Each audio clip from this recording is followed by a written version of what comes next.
the Natural Resources, Assistant Secretary Michelle Angelica Go, and of course from the Armed Forces of the Philippines, General Ray and Colonel Browner.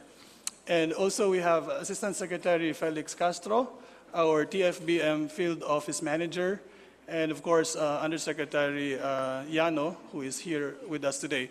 We will give an opportunity for our friends from the press to ask questions regarding updates on the efforts of the government in Task Force Bangon Marawi. But before we do that, I'd like to give you a few updates geared towards creating job opportunities.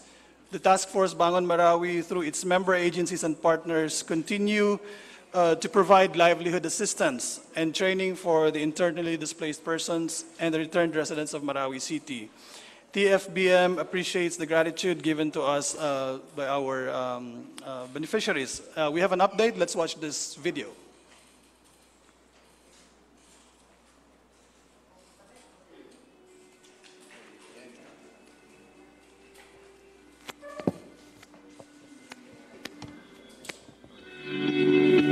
Si Nor Ali Maminta ay ilan lamang sa mga natulungan ng Department of Trade and Industry.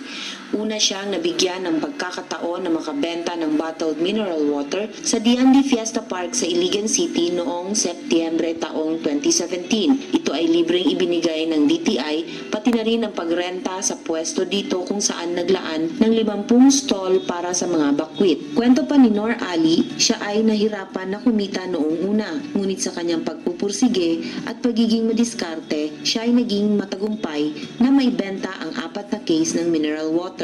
Muling natulungan si Nor Ali ng DTI kung saan nabigyan siya ng sari-sari store starter kits na nagkakahalaga ng 5,000 piso. Itinayo niya ang kanyang munting tindahan sa Santa Elena Evacuation Center kung saan siya ay naninirahan. Ang benta nito ay pinambili naman niya ng iba pang paninda hanggang sa lumago ito. Nagamit ni Nor Ali ang kanyang mga naibenta sa pagtustos sa pag-aaral ng kanyang mga anak at sa kanilang pangangailangan. Siya rin ay nakaipon at nakabili ng motor. Natulungan din si Nor Ali ng DTI sa pamamagitan ng isang seminar kung saan naturuan siya kung ano ang mga dapat gawin para mapalago ang negosyo. Laging nire-report ni Nor Ali ang kalagayan ng kanyang pagtinda sa DTI upang mamonitor nila ito. Sa tulong ng Pondo sa Pagbabago at Pag-asenso o P3 loan naman ay nakakuha si Nor Ali ng 10,000 piso at binili niya ng sidecar para sa kanyang motor. Huwag sila mawala ng pag-asa. Di porkit nasira yung lugar namin, masisira yung buhay na hindi. Dapat lalo sila magpursige, paano sila babangon. Kasi hindi sabi nila, hindi yung nadapa, hindi walang babangon yung sarili mo. Tumayo ka, at kaya mo. Sa kasalukuyan, nananatili si Nor Ali kasama ang kanyang pamilya sa Area 2 ng Biyaya ng Pagbabago Transitional Shelter Site sa Barangay Sagunsongan, Marawi City. Ipinagpatuloy niya rito ang kanyang munting tindahan at pamamasada ng tricycle. Lahat ng ito ay bunga ng sipag at determinasyon ni Nor Ali na makabangon kaagapay ang pag-asang ibinahagi ng DTI. Maraming walang ganang pasalamat sa DTI. Yan, lahat ng po ng DTI. Kay Secretary Lopez, para po sa mahal nating Pangulo, maraming salamat at hindi po kami pinapabayaan ng mga Maranao.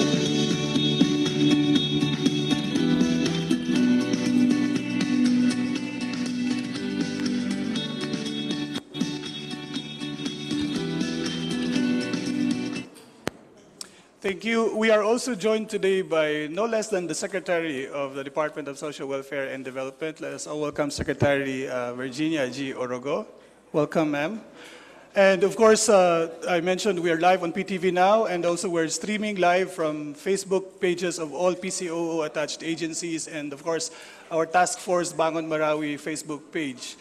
And we would like to greet our mga kababayan na nanonood sa iba't ibang lupalop ng bansa at iba't ibang bahagi ng mundo para makakuha ng updates on Bangon Marawi. And for additional updates, kaninang umaga po, the Task Force Subcommittee on Business and Livelihood, in partnership with the United Nations World Food Program and Food and Agriculture Organization, spearheaded the conduct of the Kawiyagan, or the Kabuhayan Livelihood Activity. This activity highlighted the synergy among task force member agencies in ensuring the livelihood of the affected residents in the war-torn city of Marawi and parts of Lanao del Sur. On August 21st, during the celebration of the Eid al-Adha, or the Feast of Sacrifice of our Muslim brothers and sisters in Marawi City and Lanao del Sur, there's about 1,800 IDP families who received halal-certified Kurbani meat packs distributed by the Islamic Relief Philippines.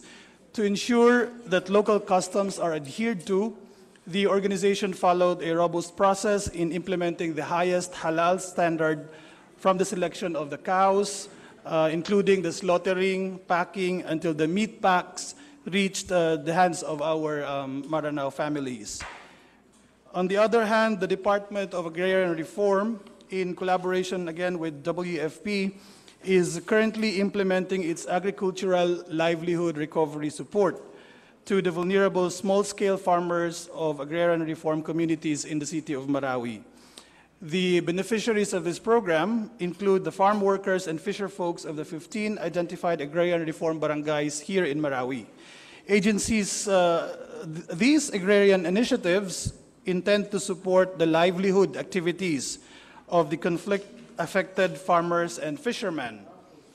Under the Food Security Convergence Program, member agencies of the Task Force's Subcommittee on Business and Livelihood, together with, again, UN, WFP, and FAO, have strengthened and institutionalized the convergence initiatives for the reconstruction, recovery, and rehabilitation of the city as they aim to an immediate help and assistance to the maximum recovery of the affected farmers. These currently provide immediate food access.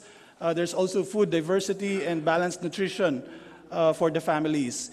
The agency is currently assisting about 1,600 farmers, expanding their organic rice, corn, and vegetable production with complete delivery of farm tools.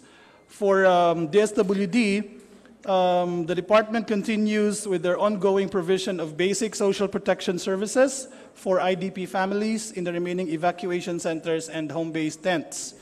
The agency provides the ongoing distribution of hygiene kits, family kits, and sleeping kits to about 6,832 home-based IDPs that are currently located in Lanao del Norte. Also, in collaboration with other task force agency members, the LGU Marawi and the World Food Program, DSWD continues to prepare for the biometric profiling of all IDPs from Marawi City, and they are also prioritizing the residents of the most affected area, who are currently residing in remaining evacuation centers and those who are home-based IDPs. Also, to accelerate government efforts on economic, social, and education opportunities for Marawi, the Department of Information and Communication Technology established several projects involving the use of high technologies and digitals. DICT has taken the road of establishing free internet access spots in some municipalities of Lanao del Sur, and in particular the city of Marawi, and now residents can experience free internet connection under the People Connect free Wi-Fi internet access in public places project. The ICT's Project GovNet also aims to interconnect government agencies, wherein Marawi residents would be able to experience more efficient government online services. These interventions are done to help conflict communities, and they have been expanded through the technology for education, through the Tech for Ed, which provides the regular education system following a more developed digital education. To address unemployment in the city and its neighboring municipalities, the ICT also introduced the Rural Impact Sourcing Technical Training, which helped IDPs to become technology ready, and they become equipped in ICT opportunities. And lastly, the Office of Civil Defense, ARMM, distributed information and education campaign materials to various schools, sectors, and establishments in Lanao del Sur, including the city of Marawi. The agency's Disaster Information for Nationwide Awareness Project, or Project DINA, aims to inform the public on the safety measures before, during, and after a hazardous event that will occur in the respective areas. relevant information related to securing vital and important supplies, equipment, and documents during the occurrence of any disaster were also discussed in the grassroots level. So that's all for our updates from the member agencies of Task Force Bangon Marawi. Now, we welcome our friends from the press coming here from the province of Lanao del Sur, Marawi City, Lanao del Norte, Iligan, and also Cagayan de Oro City. And you may now ask questions to our resource persons now. Please state your name and your media organization. Let's start with Richel. Good morning. I'm Richel Omel of the Philippine Daily Inquirer. Good morning, sir. Let me address to you, Secretary Eduardo de los Rizer. Kumusta na yung update sa sino ba talaga ang may na-approve na ba after failure sa unang nag-bid? Anong development ng kung sino ang mag-develop sa rehabilitation? Okay, previously I have been saying and even reporting to the cabinet and even to the general public of Marawi City that groundbreaking will start as early as June or July. But unfortunately, during the course of the negotiation with Bagong Marawi Consortium, nagkaroon tayo ng mga issues on legal, financial, and technical requirements of the developer. And during the discussion, we concluded, the selection committee concluded that they had an unsuccessful negotiation with Bagong Marawi Consortium because of the lacking submissions of necessary requirements. So we proceeded to the next developer, which is Power China. And for the last 2 months, we have been negotiating with Power China. And I was told by the selection committee this week that today they will know the exact timetable and if ever the negotiation will be successful or not. So by next week, Task Force Bangon Marawi will be ready to announce if a successful negotiation was reached. And if reached, we can give you our definite timetable of groundbreaking and eventual rehabilitation of the most affected area. Just a follow-up question, Secretary. Sorry, sir. In case, sana hindi mangyari, in case na there will be another failure to sa negotiation, is there another credible firm to level up for the next negotiation? We are receiving some informations, and in fact some big developers, actually mga from Indonesia and South Korea, they have signified their intention to participate in the rehabilitation. So we have immediate backup just in case there will be a failure of negotiation again.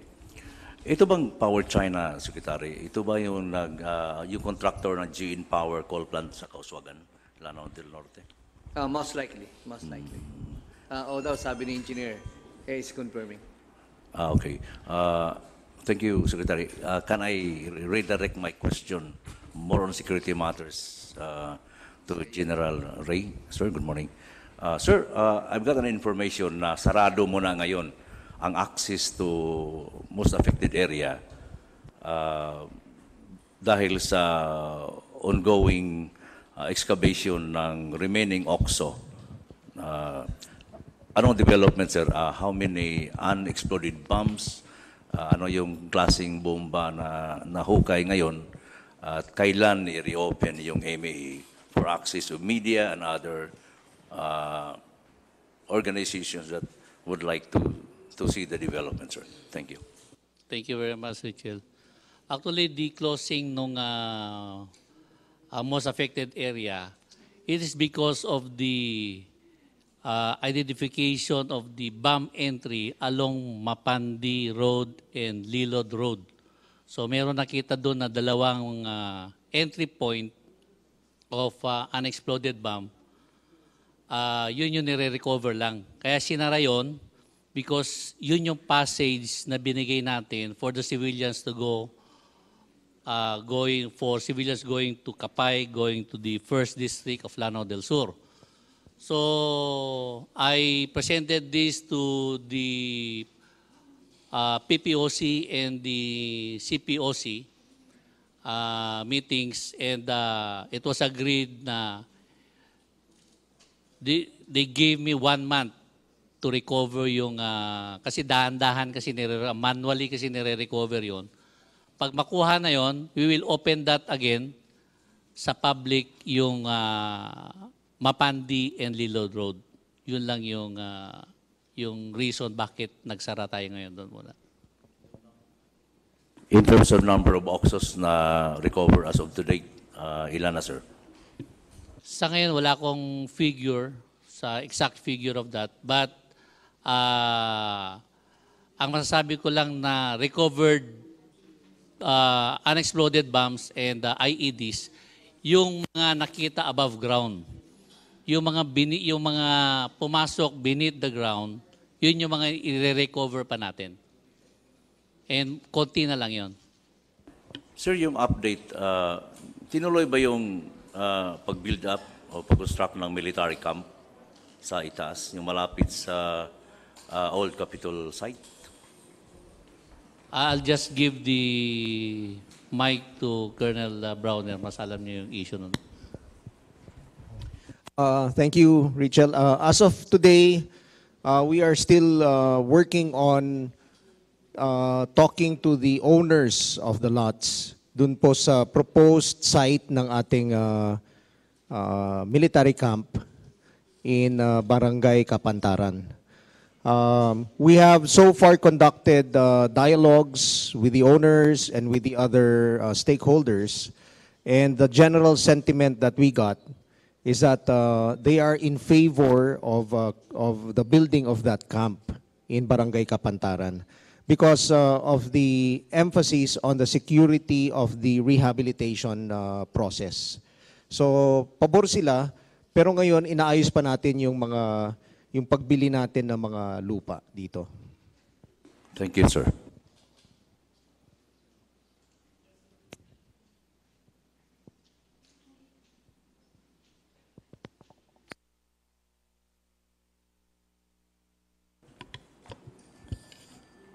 Radyo Pilipinas, and then next is Divina Susan of Inquirer.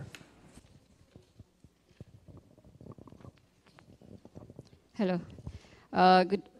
Good afternoon. Assalamualaikum. Suras Abdullah Sarigala of Radyo Pilipinas, Marawi, and President of Marawi Broadcasters Association. My question is first to Sir Romeo Bronner, Colonel Romeo Bronner. Sir, na-mention mo before na mayroong kambisita sa MAA, Part 2. Kumusta na po ito, sir? Kailan mag-start?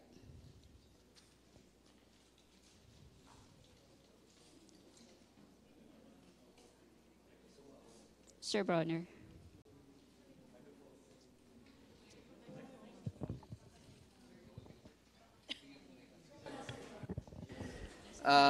Before Colonel Bronner, I would like to give you an idea what is this Kambasiti 2 is all about.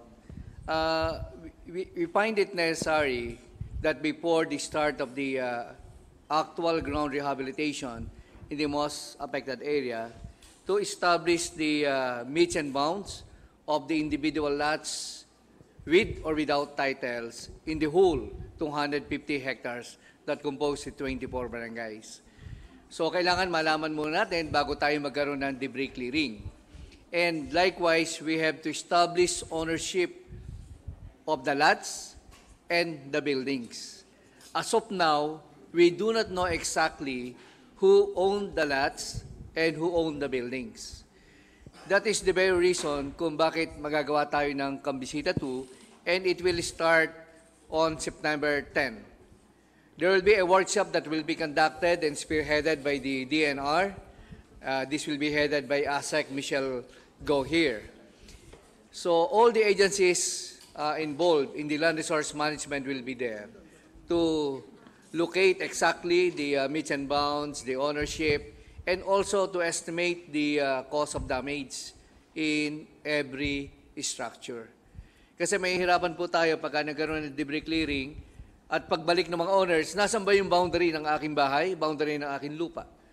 So, kailangan natin na simulan sa most affected area at maging very definite tayo to the nearest inch or meter ma-establish natin. Otherwise, magkakaroon tayo ng future problem. And likewise, pagpunta ng mga government teams during the Cambacita 2, papipirmahin natin ang mga individual owners na they are giving their consent na yung kanilang mga buildings ay i-clear ng government. Otherwise, we will not touch destroyed buildings without the consent of the owner. So ito po ay napakalaking activity before we launch the actual demolition or clearing of debris in the most affected area. Now, for the details, ang nakakaalam po niyan, si Colonel Bronner dahil siya na-designate na spokesman with regards to Cambacita 2 activities and the land resource management. Although, it is led by ASEC Michelle Go. Medyo nahihiya pa si ASEC Go, so I turn the floor to Colonel Bronner. Yes, sir. Thank you very much. The activity, sir, that we will be doing is called social cartography. No? Kasi hindi lang po yung pag-measure ng mga lote ang gagawin natin, but we will link this with social data that we are going to gather. That is why DSWD will be part of the teams that will be going down. So, marami po tayong ginagawang preparations prior to September 10. In fact, we have already had several activities, several meetings, and we are making sure that everything will be ready by September 10. For instance, kailangan po natin mag-procure ng mga special equipment. No? And this is a very tedious process. We also have to form the various teams. We are looking at 18 teams. 18 teams po ang gagawin natin para mabilis po yung ating survey. So ibig sabihin po, yung mga agencies who will be contributing to each of the team will have to produce at least 18 members. No? Pero kailangan po, syempre, meron tayong reserve. We will be conducting a training by the first week of September for all of the members of the team, including the team members coming from the LGU. So malaking training po yung gagawin natin prior to the actual entering of the residents together with these trained teams. So another question, sir, addressed to Sir Asik Castro. Sir, kumusta na po yung isinasagawa nating IDP profiling, sir? Update lang po. Inaayos pa natin yung mga detalye, ongoing. Yes, sir. Oo. Sa ngayon, katatapos lang ng mga questionnaires, may mga equipment na nakuha, at magde-training tayo, yung tinatawag na enumerators. Plus, inaayos natin yung mga listahan, mga pangalan. Maybe September na rin makakapagsimula tayo ng training ng mga enumerators. Thank you, sir.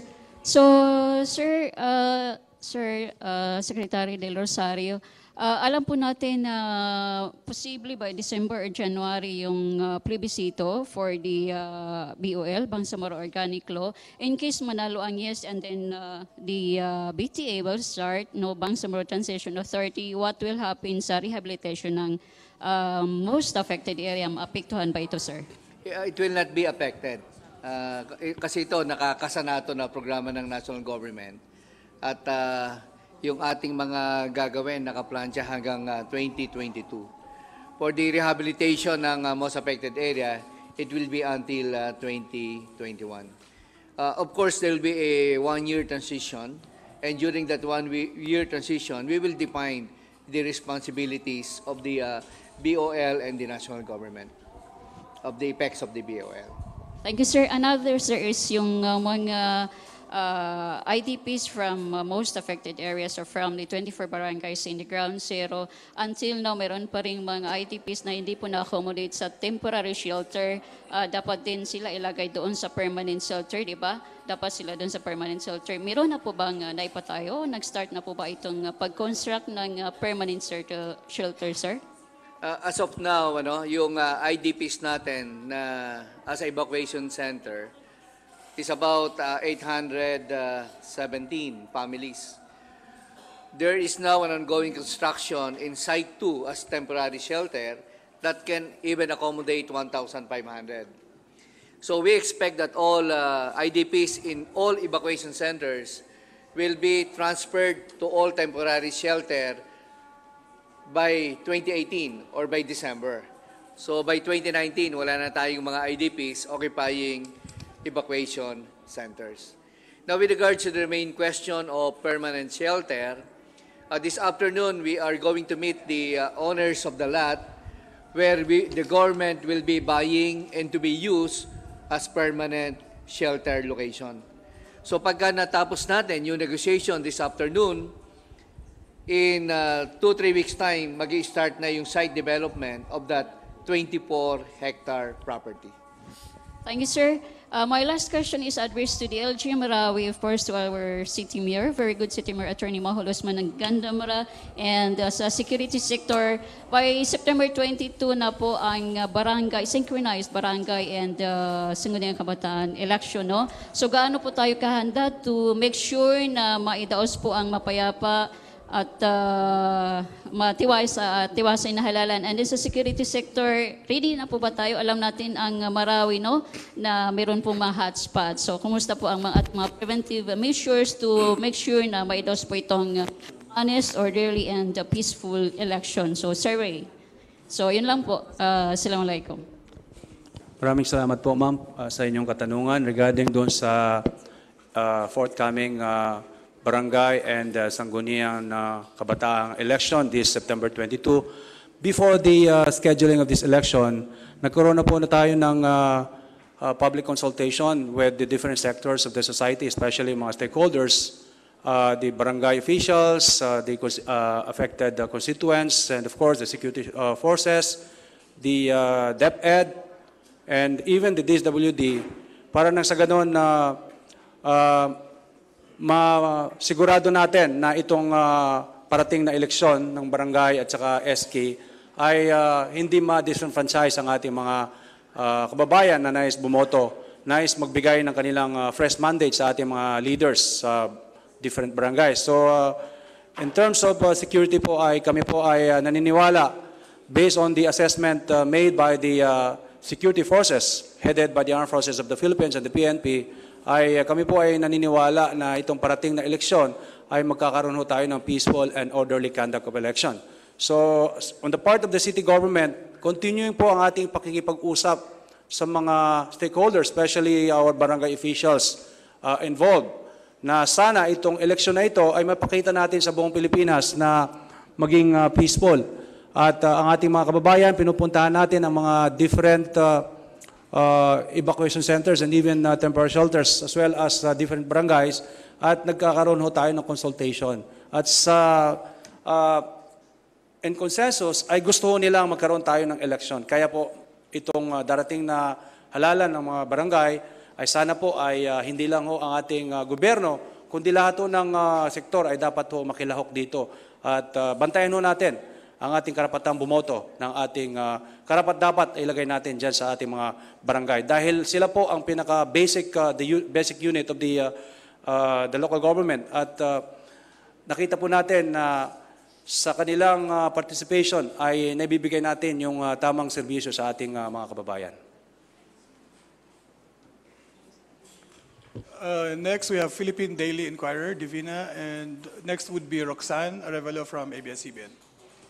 Good morning. Sir, dagdag na katanungan lang tungkol sa eleksyon. Kasi may mga na-interview kami na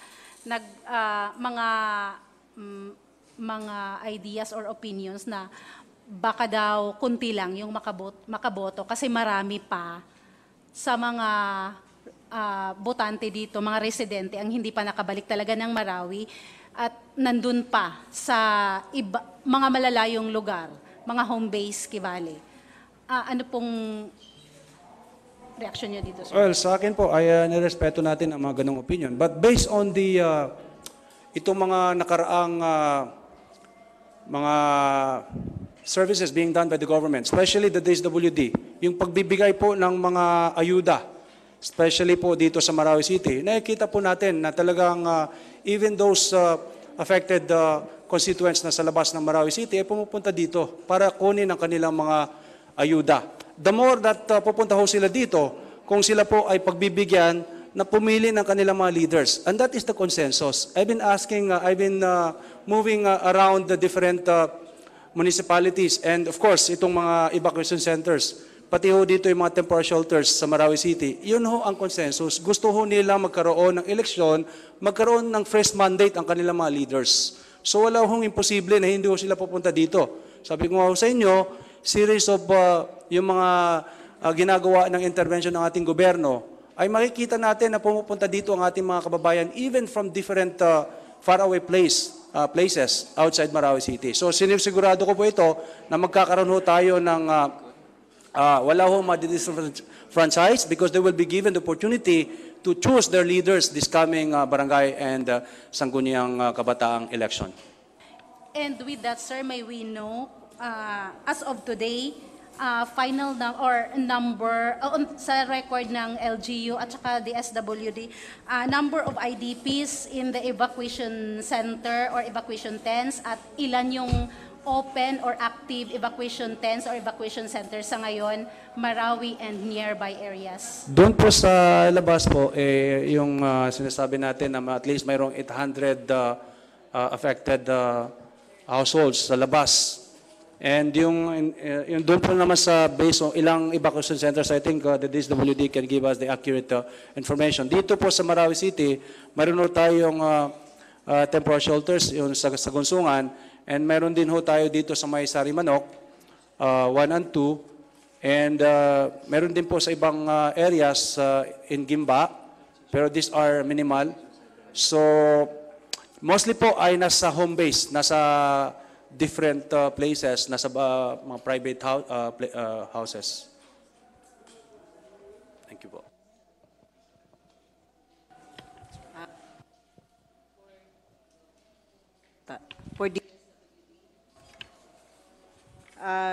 Right now, we have active 22 evacuation centers, and we are housing about 1,674 families. And then, ang home base namin, we are serving about 10,934 pa. So, a total of 12,608 families. Okay po, thank you po, ma'am. Thank you. Last question for the TFBM, Secretary De Rosario or perhaps ASEC Castro. Sir, ilan na po yung completed na temporary housing ngayon na ano na po, may occupied na po, completed and occupied at completed pero hindi pa occupied kasi may mga factors kung bakit hindi pa occupied. Ito na yung total natin, ano? Ang grand total ng target natin, 3,462. Ang completed units, 1,522.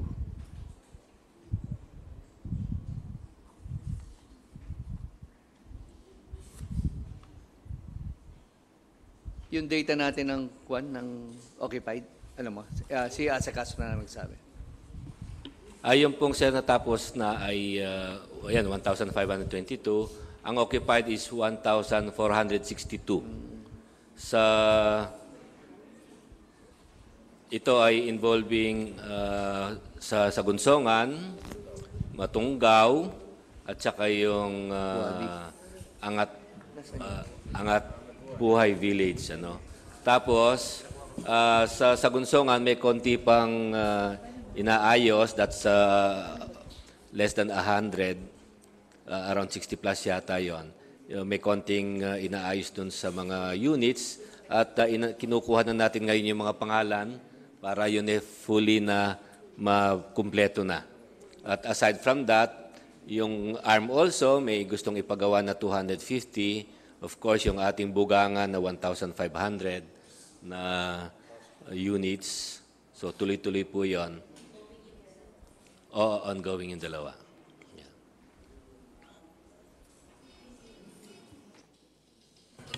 We'll have Daniel Manalastas, PTV4. Sirs, ma'am, good afternoon. Tatanungin ko lang po, sir, Secretary De Rosario, in overall perspective.